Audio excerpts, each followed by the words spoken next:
Hi, everyone.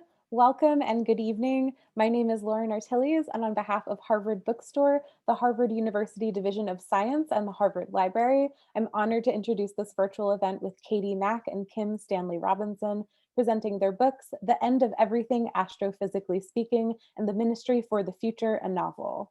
I hope you're all well and safe on this very snowy day in Boston. Thank you for joining us virtually. Tonight's event is the latest installment in our Harvard Science Book Talk series, which works to bring the authors of recently published science literature to our Cambridge community and beyond.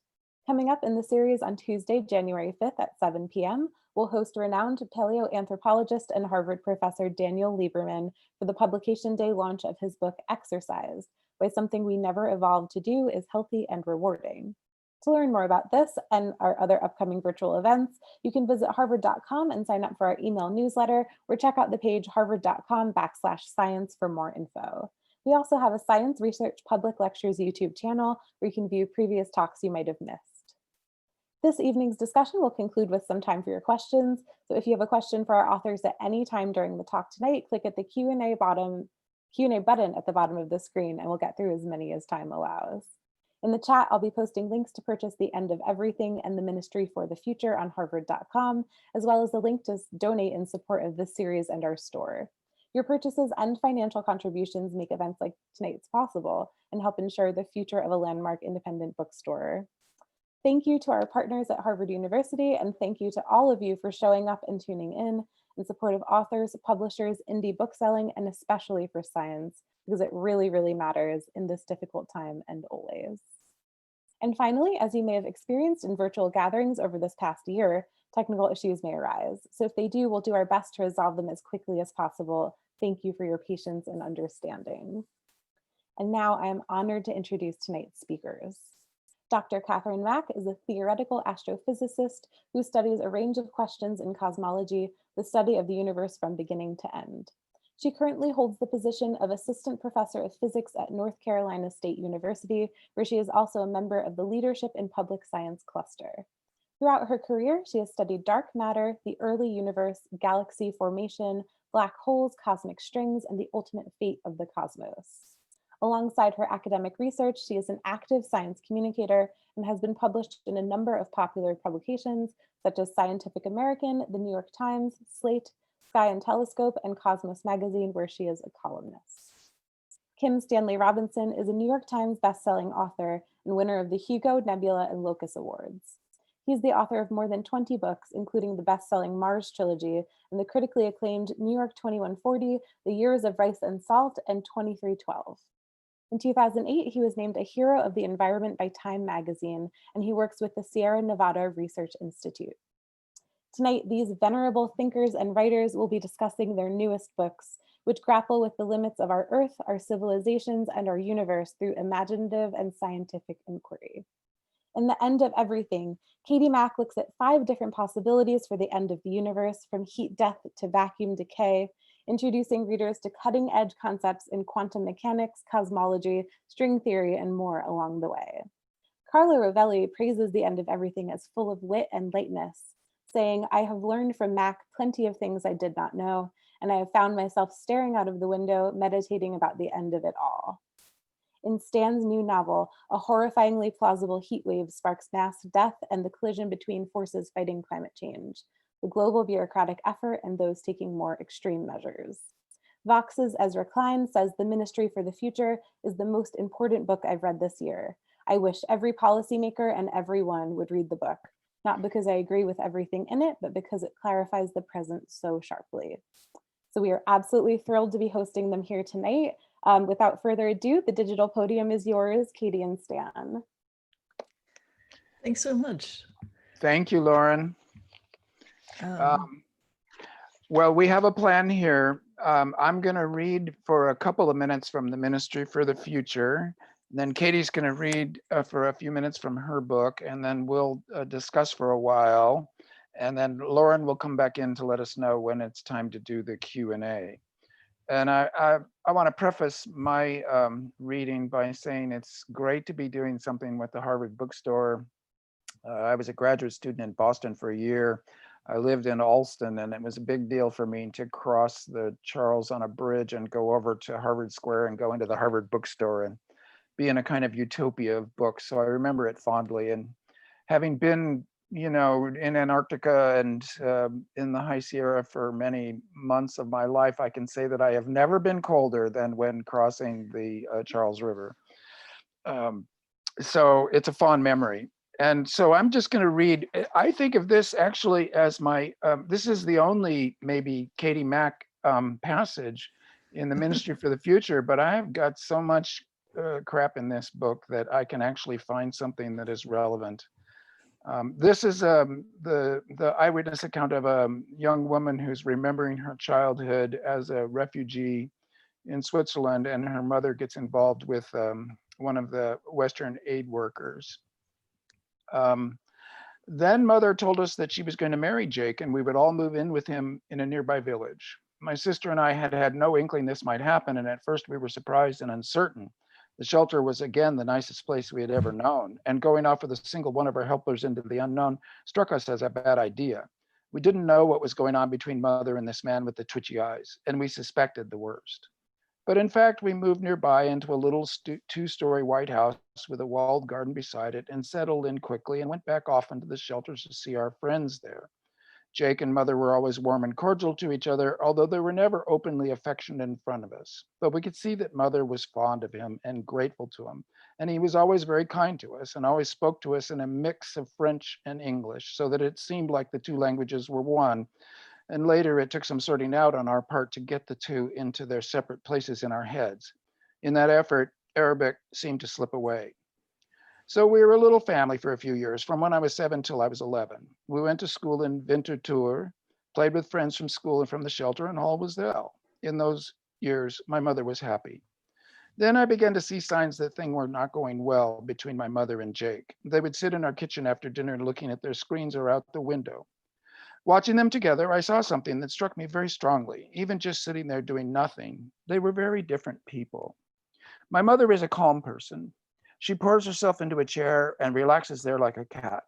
Her eyes will move, her hands will do some sewing or knitting, but her body is as still as can be.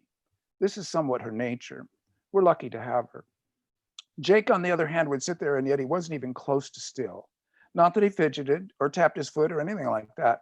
It was just that you could see that he was spinning inside. It was like you could see all his atoms spinning the way they are said to do. If people could be rated for their spins, like atoms or car engines, then mother would be almost motionless, while Jake was always spinning at thousands or even millions of revolutions per minute. RPM 10 million, he said once. This whole image I'm giving you comes from one of his own ways of assessing people. He would say, we are all like quarks, which are the smallest elementary particles, he told us, smaller even than atoms, such that atoms are all made up of quarks held together by gluons. He made us laugh with these stories. And like quarks, everyone had a certain amount of strangeness, spin, and charm. You could rate everyone by these three constants. And our mother was one of the most charming people on earth, but not very strange, and with almost zero spin. Jake confessed to having a high spin rate, also strangeness. And we found him charming too. He didn't agree with that. Let's stop there. Thanks. I really enjoyed reading that passage. That was a nice little sort of Easter egg. There are a lot of those passages in the book, actually, little pieces of science where you get to kind of guess what the what the topic is going to be, and you sort of figure it out as you go. I enjoyed those pieces a lot. Well, I want to hear your reading, but it does occur to me that, dang, I have a passage written from the point of view of a photon. That would have been even more Katie Mack-like, but we'll save that for later. Let's go over to yours. Yeah. Okay. All right. So I will read a little bit from the chapter about the Big Rip. So in my book, I have I go through these 5 different ways that the universe could end, and one of them is called the Big Rip, and it has to do with a sort of worst case scenario for dark energy. Dark energy being whatever the mysterious stuff is that's making the universe expand faster and faster. So I have a bit in this chapter where I talk about what that will do to the universe at the sort of very end. So I'll start reading there. You can think of it as an unraveling.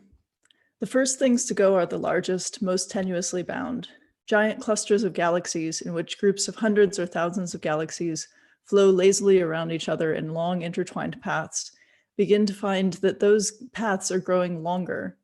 The wide spaces traversed by the galaxies over millions or billions of years widen even more, causing the galaxies at the fringes to slowly drift away into the growing cosmic voids.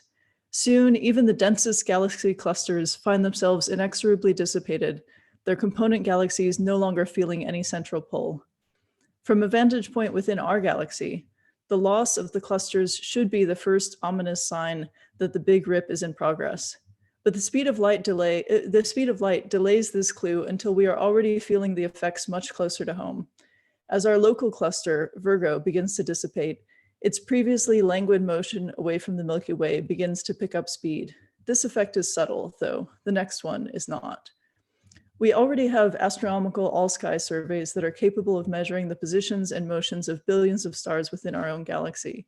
As the Big Rip approaches, we start to notice that the stars on the edges of the galaxy are not coming around in their expected orbits, but instead drifting away like guests at a party at the end of the evening. Soon after, our night sky begins to darken as the great Milky Way swath across the sky fades. The galaxy is evaporating.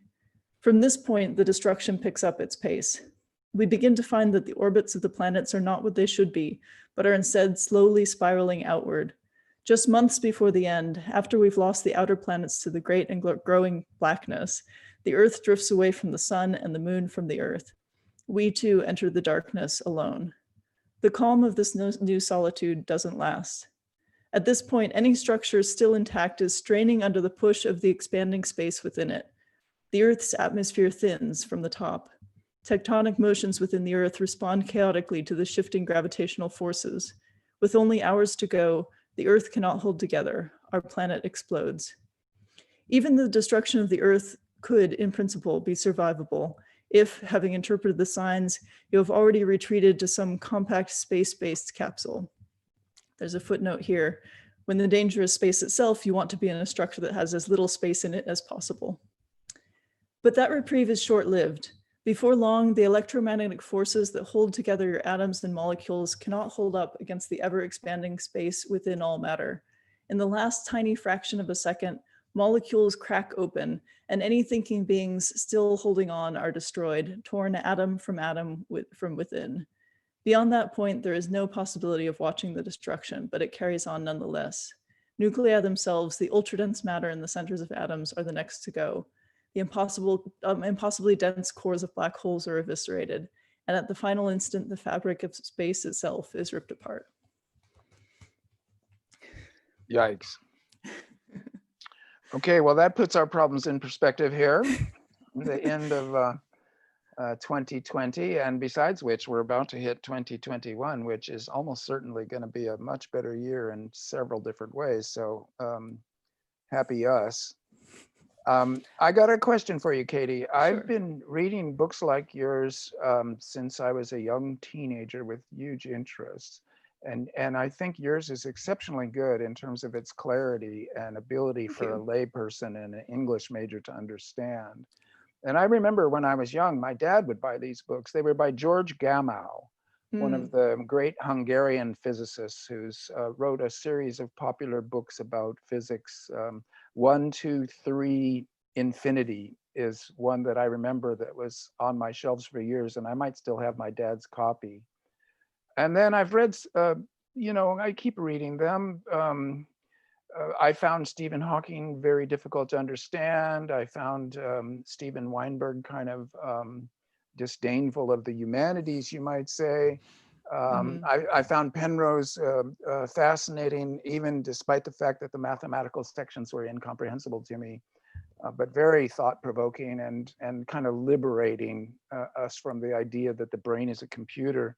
So I guess what I'm saying is, I wonder, did you read books like these, and is that what kind of inspired you to do your own, or did you just think there's a need for something like this?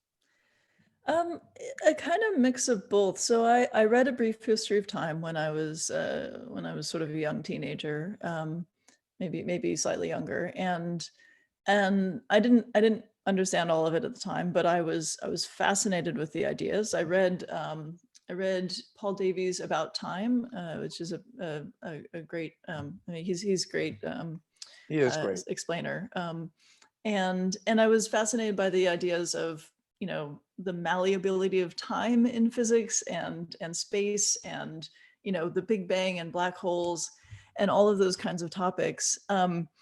But since then, I read very little nonfiction, actually, and I read even less popular science, partially because it's when I do, I'm constantly back translating, because I'll read a popular depiction of, the Big Bang or black holes or something, and it'll use some analogies, some simplifications, whatever. And so when I'm reading that, my mind is going, oh, what they're trying to refer to there is this, and so it's just a huge amount of extra work, really, when I read these things, trying to figure out what were they really trying to say, what's the technical version, and then there's an aspect of kind of, evaluating, like, would I put it this way? Would I say it differently?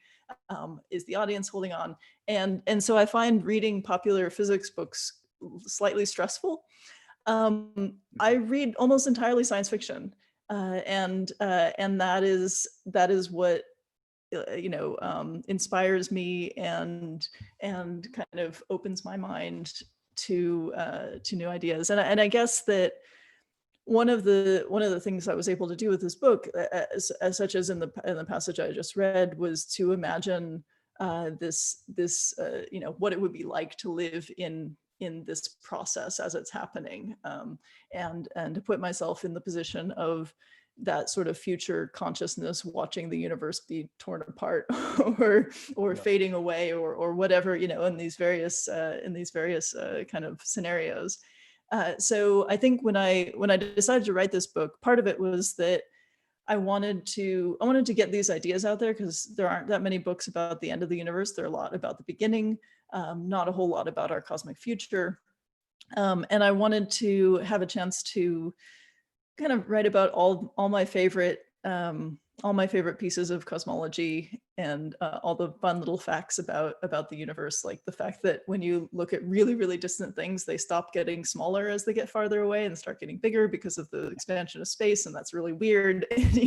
Yeah. So there's so stuff like that was really fun. But yeah, I think my writing style is hugely influenced by the fact that I read almost nothing but science fiction, and of course, when I read the Mars Trilogy when I was younger, and I found that deeply inspiring. Thinking about the I loved that it was written with all of the practicalities in mind, and all of the real, what are actually going to be the scientific challenges, and what are they going to be the social challenges and the economic challenges, and what will it be like over this extremely long process to change a world. And I love those kinds of stories where you're in a different world, you're in a different situation, but you're also it has that realism and that all the details, so you can really dig into the science of it.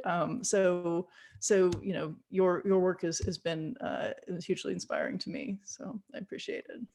Well, thank you for that.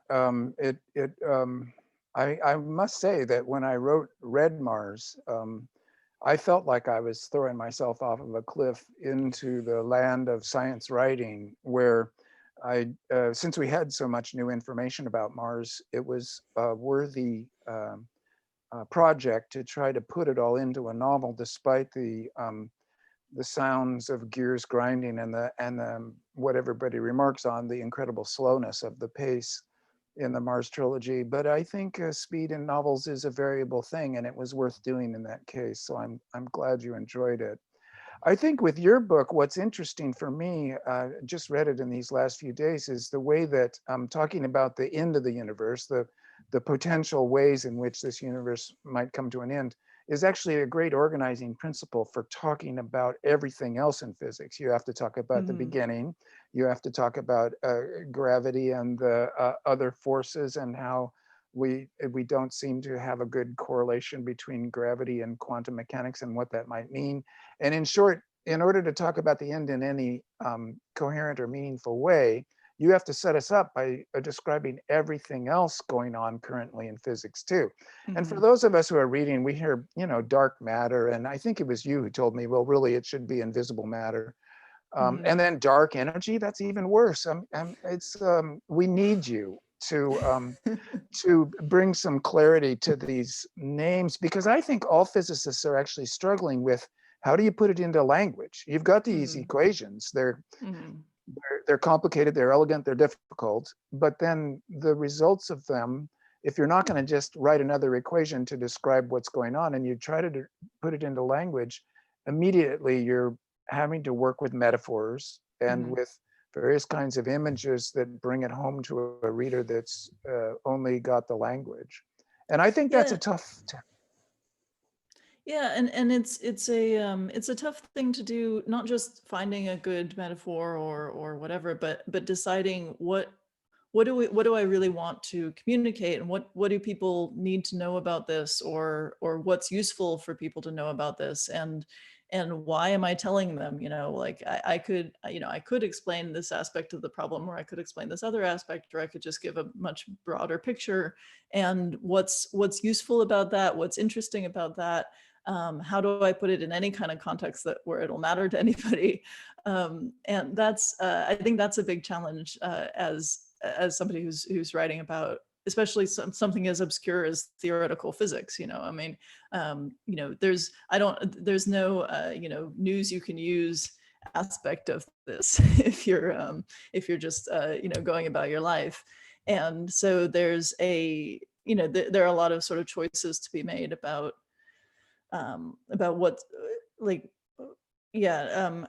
what to say, how to say it, and when you're being, when you're running the risk of giving people the wrong idea in a way that could be a problem, right? So, I mean, I get a lot of messages from people who think that they've found some flaw in our understanding of physics because they read a metaphor, took it literally, carried it to its logical conclusion, and then found a contradiction, which is a totally reasonable way to approach science. But if you start with the wrong conclusion about the metaphor, if you think that it's more accurate than it is, then you end up in a very unreasonable place. And so you have to be really careful about the metaphors you use and the language you use in order to not lead people into that wrong direction. So yeah. It can be a real challenge there. It seems to me that it's almost inevitable that you have to make a verbal construct for something that not only is in math to begin with, but then any attempt to unravel it cognitively. I'm thinking of Heisenberg talking about, if you say that you understand quantum mechanics, then that means that you haven't thought about it hard enough, because it can't be understood. And I'm glad you mentioned Paul Davies. He's a really excellent science writer, and I've met him a couple times down at Arizona State. A wonderful guy and an interesting writer whose descriptions of quantum mechanics are the ones that have clarified more for me than anything else.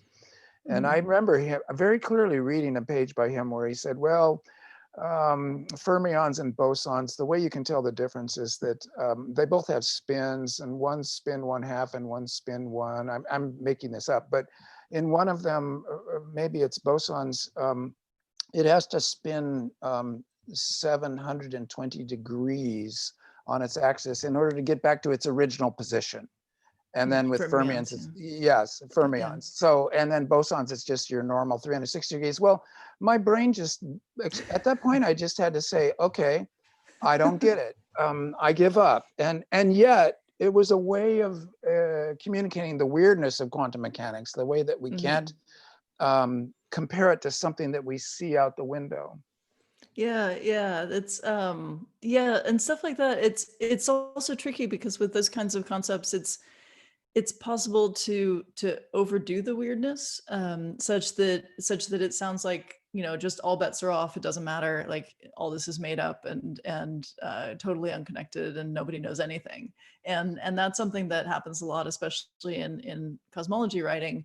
There's a sort of like, we know nothing, everything's a mystery, and then people are like, okay, I'll just make something up and that'll be just as good. And so being able to like uh being able to communicate that this weirdness of spins or whatever is actually based on a mathematical construct that makes sense and fits into a bigger picture of a mathematical structure. That's also hard to communicate because people aren't used to making mathematical models of everyday life. but Yeah. Yeah. but that's tough. I mean, so one thing that I'm curious about your writing is you write a lot of things that are sort of very very very close, very very close to known science, but just have little branches off here and there, and even in in other things. I mean, in the Years of Rice and Salt, there's a lot of real history and then branches off in different ways. How do you choose like where to make the digressions, or like and do you think about signaling those in some way, or like what's your uh I don't know, process around choosing where the stuff we know stops and the extrapolation begins?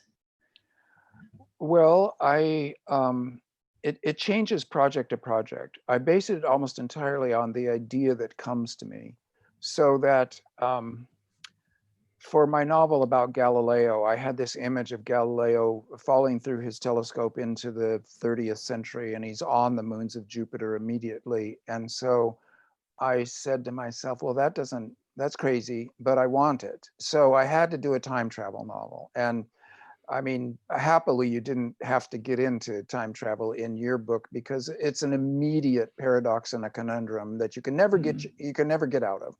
But I needed it for that story idea. So then I worked on hand waving, which you talked about very well, the hand waving aspect of a quantum entanglement to make a time machine make sense, which it still doesn't. But mainly what I want is to write a good novel. So if I get an idea and say, well, let's talk about the history of the world for 700 years within a single novel, like in the Years of Rice and Salt, then I'll think to myself, we'll never care about the characters that come on page 600 of a 700-page book. Therefore, I'm going to write a reincarnation novel, and they're going to be the same characters all the way through. And that will make it work as an emotional thing. On Mars, the more realistic it was in terms of the details, the more you were going to believe in the characters and their problems.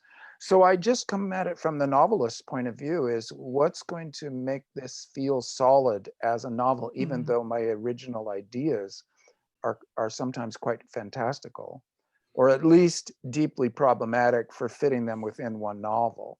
And that used to give me sleepless nights, but now I'm thinking that it's an opportunity. Every literary problem is just an opportunity, and it's not like real life problems. So, yeah, I think realism is important. I don't like fantasy. I read science fiction too. And in fact, you mentioned reading science fiction I was thinking of end of the world science fiction when I was reading your book. I mean, into the universe, not just into the world. And in the 50s, because they only had just come up with the idea of the big crunch, you have the Poole Anderson's Tau Zero, spaceships going faster and faster and faster and cannot slow down. And so they shoot through the big crunch into a new big bang, if I recall right. That's a tough bit of writing. And then James Blish, Cities in Flight. I believe that's a 4-book series. At the end, again, they have the big crunch and a new big bang, that the people have survived the big crunch, which always made me laugh. But what you've done in your book is to show that there are at least several other ways that the universe could come to an end, and no longer is the Big Crunch looking even likely, Mhm. although it's still on the table. But what I loved that you introduced me to that I had never heard of before is vacuum decay. So in fact, if we lose transcription in this Zoom right now, it might not be our fault. It might be that the universe has just ended in that very second. So, but Yeah. as you point out, if it happens that way, none of us will know it anyway. So it's not a bad way to go. But Yeah. it's remarkable the articulation that you've managed to achieve in this book of showing how different assumptions about physics and also the data that we have now and the Mhm. importance of the cosmological data. It's lovely to see how that can be teased out to these 5 different fates. It's kind of amazing. And even though physics is a little stuck right now, you point out that astronomy is not stuck, so Yeah. that we might be getting exciting new results, even though there are sticky problems that we're stuck on.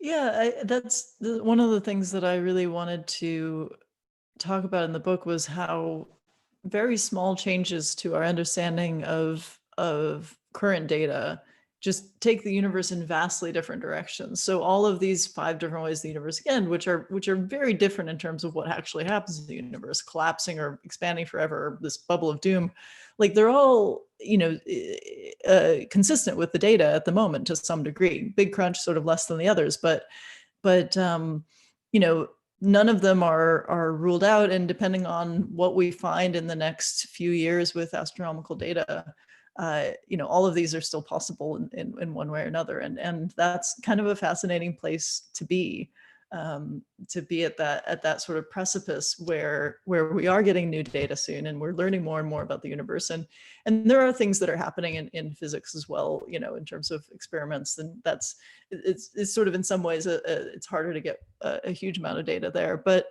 it's it's a fun place to be as a theoretical cosmologist. Although I am kind of bummed that I don't get to sort of fast forward 500 years and see what we found out. That's something Yeah, that yeah, yeah. I wonder if you have that feeling about you've written so many books now about the sort of the next couple of centuries. Like, do you feel like are you optimistic that it's going to go well? I know that you've been writing more about ways that we can improve the world and actually make good choices. What do you think about the actual future in terms of not just as a novelist, but as somebody looking at the world right now? Well, it's a weird thing. And I think part of the affect of our time, this feeling of disorientation, is a literal disorientation, like in one of your metaphors. From where we are right now, we could have a mass extinction event and severe climate change and the hammering of civilization and a dark ages that lasts for centuries. And from this very same point of right now, we could actually get our act together and have a kind of a prosperous, sustainable, and just society for all the people on the planet and all the animals. Both of those are physically possible. They're technologically possible. So that spread of possibilities is so huge that it's confusing and disorienting. And there's a feeling of, oh my God, if it's, for one thing, it's like one of your cone diagrams. It comes down to the present. What we do in the next 10 years, it creates a radical spread of possible trajectories. So if you do a modeling exercise like you do in the sciences, well, it's sensitive dependence on initial conditions, like in chaos theory. A few things that we do in this next decade can cast us into a good future or a bad. The pressure seems stupendous, and I think it's real. I think every moment in history is unprecedented, but now is more unprecedented than ever before. So, I mean, I'm curious, sure. But what I would want to say, I don't even want to stay on this topic very much longer, but what I would say, I guess, is it's never going to end. It's never going to be, apocalypse is the wrong way to talk about it. We are not going to go extinct. So we've got the end of the universe. Okay, we got 100 billion years.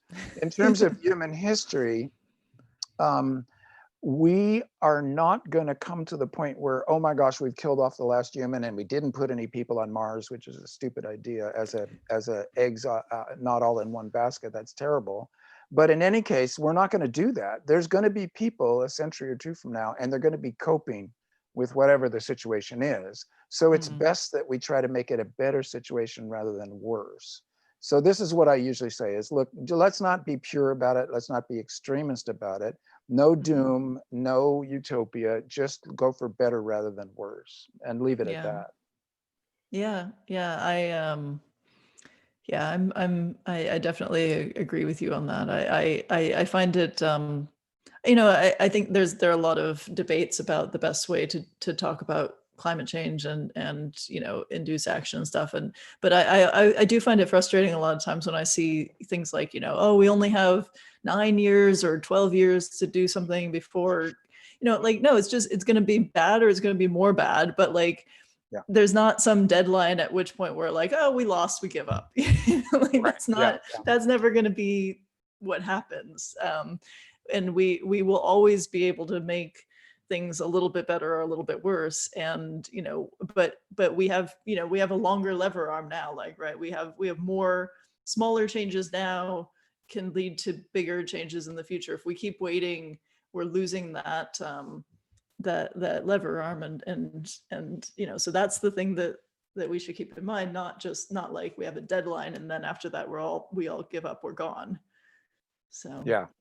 Now, before we open to questions, I have one more question for you about physics, because I'm really puzzled by this one.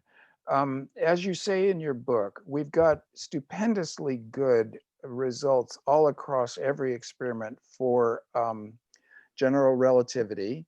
We've got stupendously good results for the standard model.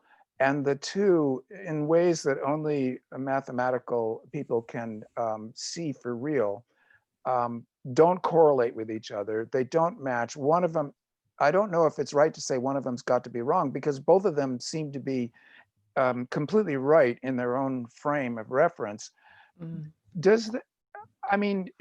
Since they're both so right now, is that a big puzzle for you too, like it is for a layperson?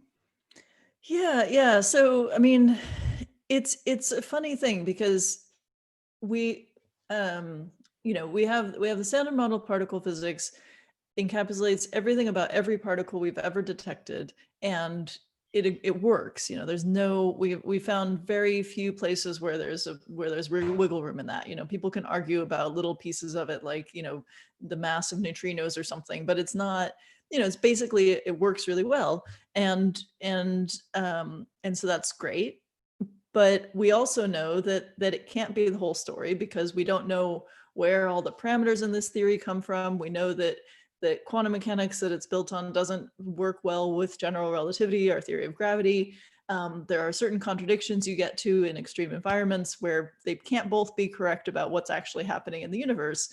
And we have this amazing theory of gravity that's passed every test, but it doesn't work. It doesn't have a quantum version of it so far. So we know, that doesn't fit with the way we think about the rest of physics. And so we're pretty sure that we're going to find something wrong with one or both of these theories, but we haven't yet. And until we do, we don't know how to bring them together. We don't know how to build the new theory that's going to encapsulate both and make everything work. And furthermore, there's this dark matter, dark energy thing that should fit into this somehow, but they don't really fit into either of these pictures particularly well. So it's a thing that's kind of frustrating in the sense that, like, we need something to break, so we know, like, we need a clue. It's like when you're trying to solve a mystery, you need the criminal to make a mistake, because otherwise you just don't have anywhere to go. And at the moment, there's no mistake, like nothing, everything is, it's like this perfect crime of keeping us from understanding the universe.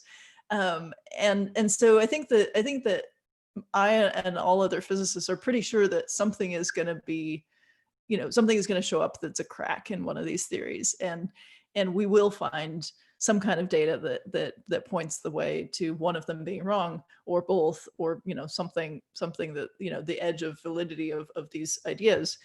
And so we're just waiting. We're just trying everything we can think of to find those edges and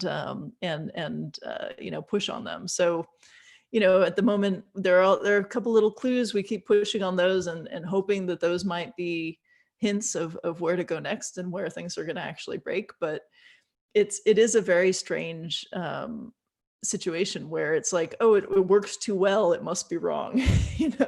Yeah. And we just kind of have to keep using all the tools at our disposal and try and find what's next. Yeah. Well, now see, that's where it'd be nice to come back or to get a view to 500 years from now and assume that something had broken in that time. Yeah. Because it does sound like, from what all the experts say, that we're at a bit of an impasse for finding that crack in the wall of incompatible explanations, which actually from narrative terms is kind of a beautiful, I wonder if that could be somehow turned into a novel or short story. I'll have to ponder that one. We could collaborate on something. Yeah, well, I must say many of my novels, in fact, the last, I don't know, 10 or so have been based on the idea of an odd couple, because I feel now that all couples are odd couples. And this maybe is another odd coupling. It would be like a Stanislaw Lem story. Speaking of science fiction writers who are also, he was maybe the great technologically astute philosophical science fiction writers, the Polish writer Stanislaw Lem. MIT is bringing out a new book of short stories of his. He died several years ago, but he wrote so much in Polish, and now it's a new set of books in English that will be really exciting for all of us that love his work. Awesome. Yeah. Well, we should maybe, oh yeah, here's Lauren. Hey, here I am. So that actually starts us off on a great foot, because we've gotten several questions asking for both of you to recommend some good science fiction books or to talk about your favorite science fiction authors. Oh yeah. Well, I mean, usually when I'm asked for a science fiction book recommendation, the first one I suggest is Aurora. So I don't know if I need to. Thank you. It's just because it was one that made me think about space travel in a different way, and I really appreciated that. Gosh, I don't know. I've really loved Anne Leckie's books about the ancillary justice and that series. I loved N.K. Jemison's Broken Earth trilogy, Martha Wells' the Murderbot series. Those are some of the ones I've read recently that I've really loved. Mary Robinette Kowal's Lady Astronaut series is a lot of fun. Gosh, I don't know. I could keep going for a while. There's if you're into sort of super hard sci-fi, some of Craig Egan's novels are fun for that too, in the sense of not really knowing where the science ends and the science fiction begins, and unless you're paying a lot of attention and have some background in physics, probably not following a lot of the science as well. But I enjoy those. I don't know, Stan, do you want to recommend some before I just keep going forever? Yeah, sure. It's a rich field right now. And speaking of starship novels like my Aurora, thank you for that. There's a couple great starship novels. One of them by Gene Wolfe, who died a couple of years ago, one of the greatest science fiction writers of all time. It's called The Book of the Long Sun. And he's more famous for The Book of the New Sun, which these are 4-book novels. But The Book of the Long Sun is a starship novel that is, I think, is best. And then Molly Gloss has a novel called The Dazzle of Day that is also a starship novel. And I took an interest in those when I was writing Aurora, and those are 2 of the best. And I always say Ursula Le Guin. She was a friend and teacher of mine, and The Left-Hand of Darkness and The Dispossessed, I think probably many people already know about these books, but they're fabulous. yeah, those were some of my, I devoured her work growing up, and Left Hand Darkness was a long favorite of mine. Hmm. Excellent. So I'm just taking notes. I can put all of those in the chat. Great.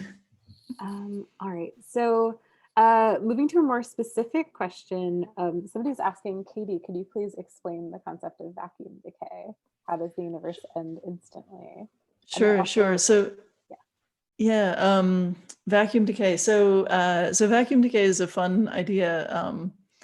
I probably shouldn't call it fun, where there's sort of an instability in the way physics works in our universe. So you know, the laws of physics and the sort of constants of nature are all kind of tied up in something called the Higgs field, which is the sort of energy field that pervades all of space, and the way that particles and fields interact with the Higgs field sort of determines what kind of particles we have, what their properties are, and so on.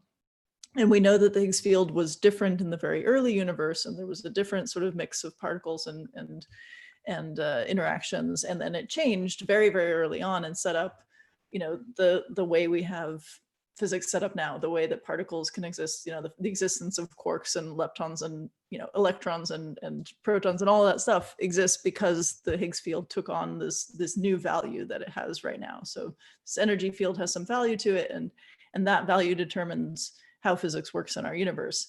And based on recent data from the Large Hadron Collider, it looks like it's possible that the value that our Higgs field has, that this energy field throughout the universe has taken, might not be sort of the preferred value. It might be capable of changing again.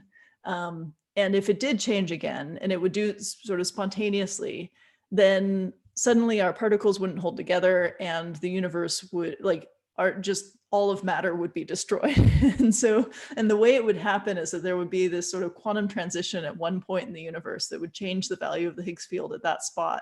And it would create a bubble of a different kind of space, a so-called true vacuum, that would expand through the universe at about the speed of light and just destroy everything in its path.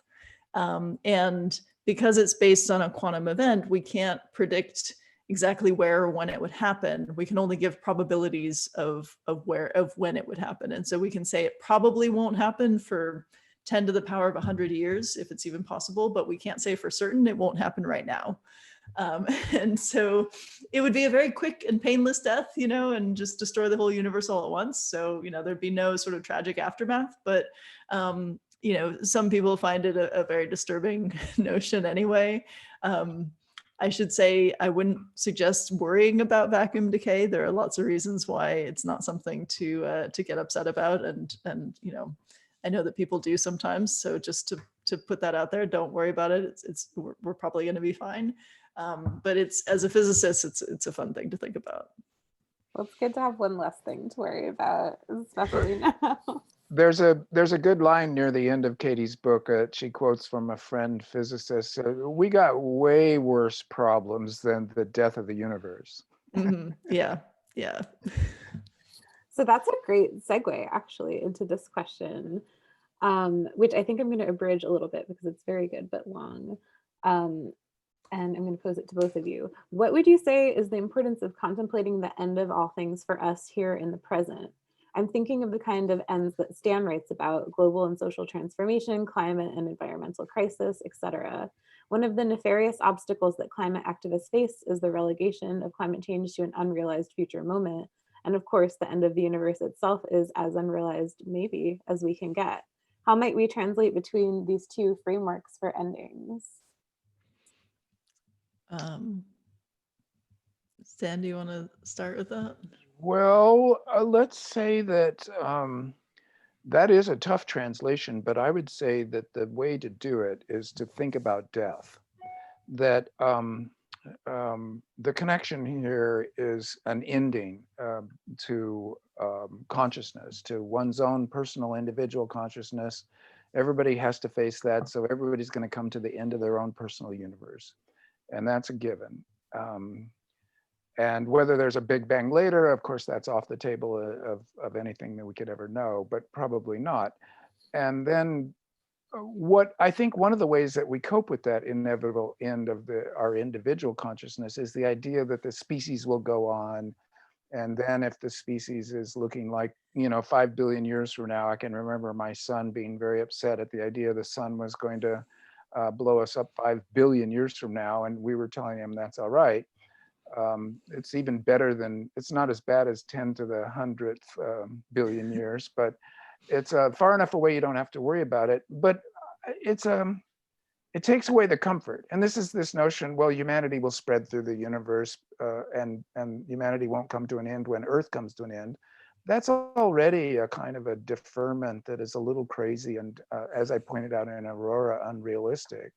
So what you can do is simply the Buddhist thing.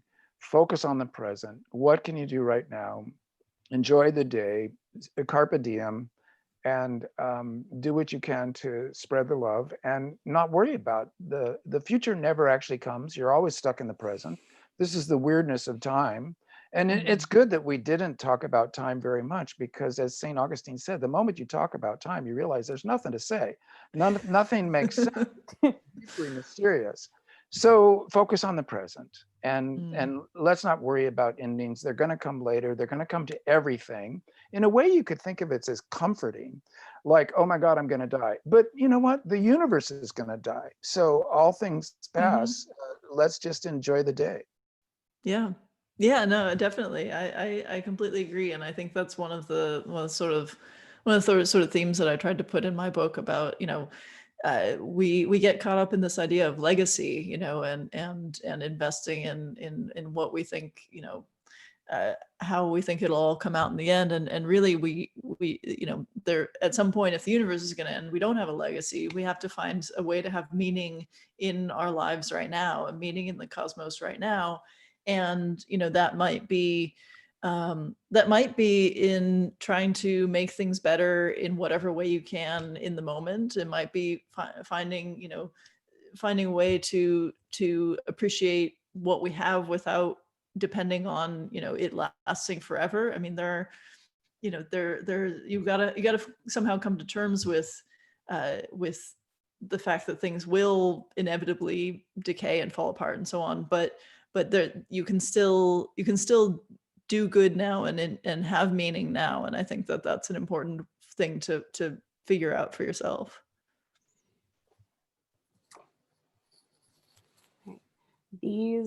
I'm going to combine these two questions because they're both along the lines of public science communication. So the first question is, do you think that scientists are doing a better job of communicating their work now? And what do you think they could be doing better? And the second question is, should citizen science be encouraged as a matter of science policy? And what role might popular science and science fiction writing play, if at all, in driving engagement? So I think that the big thing about science communication now that's different than in the past is that there are just way more people doing it and having a voice in a way that was not possible as easily in the past. So, I think that over time, as more people are able to connect online and more people are kind of, striking out new kinds of media to talk about science, I think that it's more possible for people to connect directly with scientists. And I think that that's hugely valuable. And I think it's hugely valuable because, it helps people to hear about what's actually happening at the moment in science. And sometimes an active scientist has a perspective on their work that a science, a science journalist or something doesn't have quite as direct an access to. But I think it's more about trust and that personal connection. So if you know somebody who is working on, like pharmaceutical development or climate change or something like that, you're less likely to just say, oh, those people are all just out for money and they're corrupt or whatever. Like, there's that understanding of what science is, who's doing it, why we're doing it at all, I think is hugely valuable for a society. And I think that the fact that more scientists are able to communicate directly to people and interact with people who are not in science. I think that's a big plus. I mean, it comes with minuses, because then you also have a lot of other people who are maybe not doing a great job with talking about science, or even trying to undermine in various ways. Like, there's a lot of other things going on, but I think in general, that's a big positive, that connection.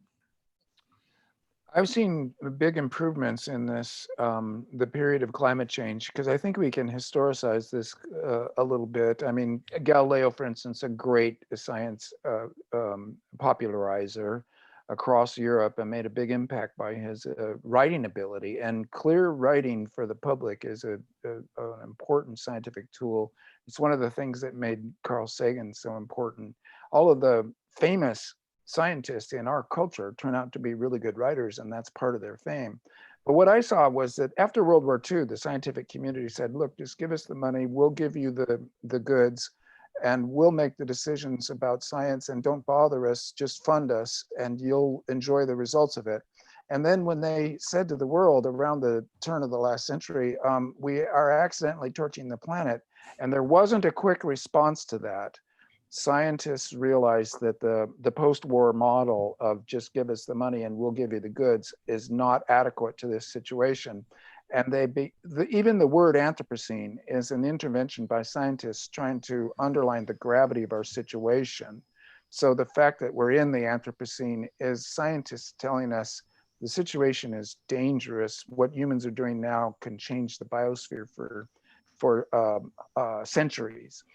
And so, and then you do see the social media, you see young scientists like Katie that can actually describe what they're doing articulately and to a wide audience of peers, and it makes a difference.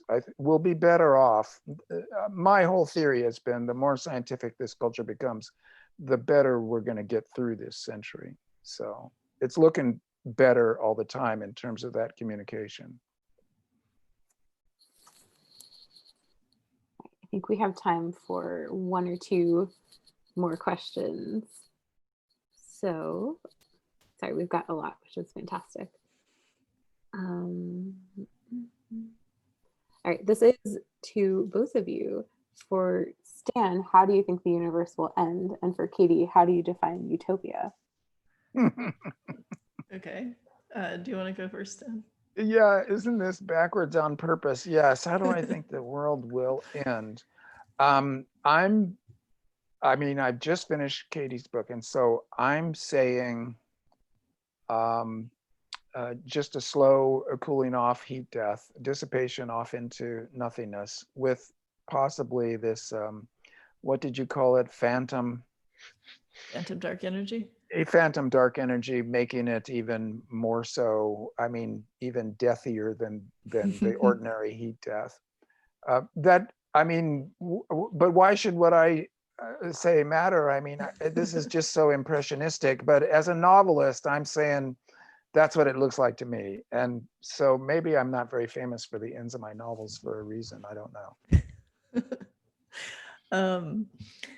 Okay, so what defines utopia? That was my question.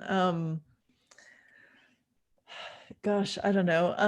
I don't know, because I've read enough science fiction to be deeply suspicious of every utopian idea that's ever come along, and I think it's very hard to imagine something that would be utopia to everybody in it. But I think that, I don't know, I think that just a much more sort of equal distribution of everything is something that would help a lot. And I don't know, I mean, just something where there's some kind of understanding of harmony with the environment and with others, and not a kind of constant battle. That sounds like a utopia to me. And I feel like right now we're in a situation where everybody's fighting everybody all the time, and we're all kind of, I mean, especially right now, you know, we've all spent the last 10 months kind of swimming in our own cortisol stuck up in our houses and having fights on the street about various things. And I think that that's like a utopia is something where people can feel okay to relax. And I think that that's rare today. So I agree. So to end on a more tangible and hopefully hopeful note, I'm going to ask this question. What actions could the Biden administration take to tackle climate change in the next 4 years? How should we think about political feasibility when it comes to climate change legislation and action, especially in the United States? Well, the Green New Deal, HR 109, is a great launching pad for good climate action, because that is truly a new deal in the sense of having social justice and environmental justice written into it from the start. And it sort of corrects the injustices of the New Deal of the 30s. And it has a green component that includes putting a proper price on carbon and the government pushing for rapid transition to clean energies. So there are no mysteries in that in terms of what to do. It's really a matter of just pushing the process and making it happen. And so I would refer people to the Paris Agreement and to the Green New Deal and the European Union's green recovery deal coming off of the pandemic by supporting full employment by way of decarbonization. These are no-brainers, as is progressive taxation and carbon taxes. They're all legal. They're all just changes of laws that we change all the time. There shouldn't be anything controversial about them, since they would be saving so much. Dodging the mass extinction event, that's my simple definition of utopia at this point. If we dodge a mass extinction event, we have created a utopia for the people that follow us. Yeah. Well, on that note, I just want to thank you both for this fantastic conversation. Do you have any closing thoughts? Well, I would like to say as a closing thought that this has all been a very heady conversation. And one of the things that you can do in terms of living in the present is remembering, even in the pandemic, that you live in a bodily reality. I want you to know that Katie is a basketball player and a power forward with an outside shot. And I don't know, b-ball in the pandemic might be dangerous, but you can always get outdoors, go for a walk, do something outdoors. It's even in the depths of your tremendous New England winter, colder than Antarctica, some time outdoors will be so good for you and good for the planet too.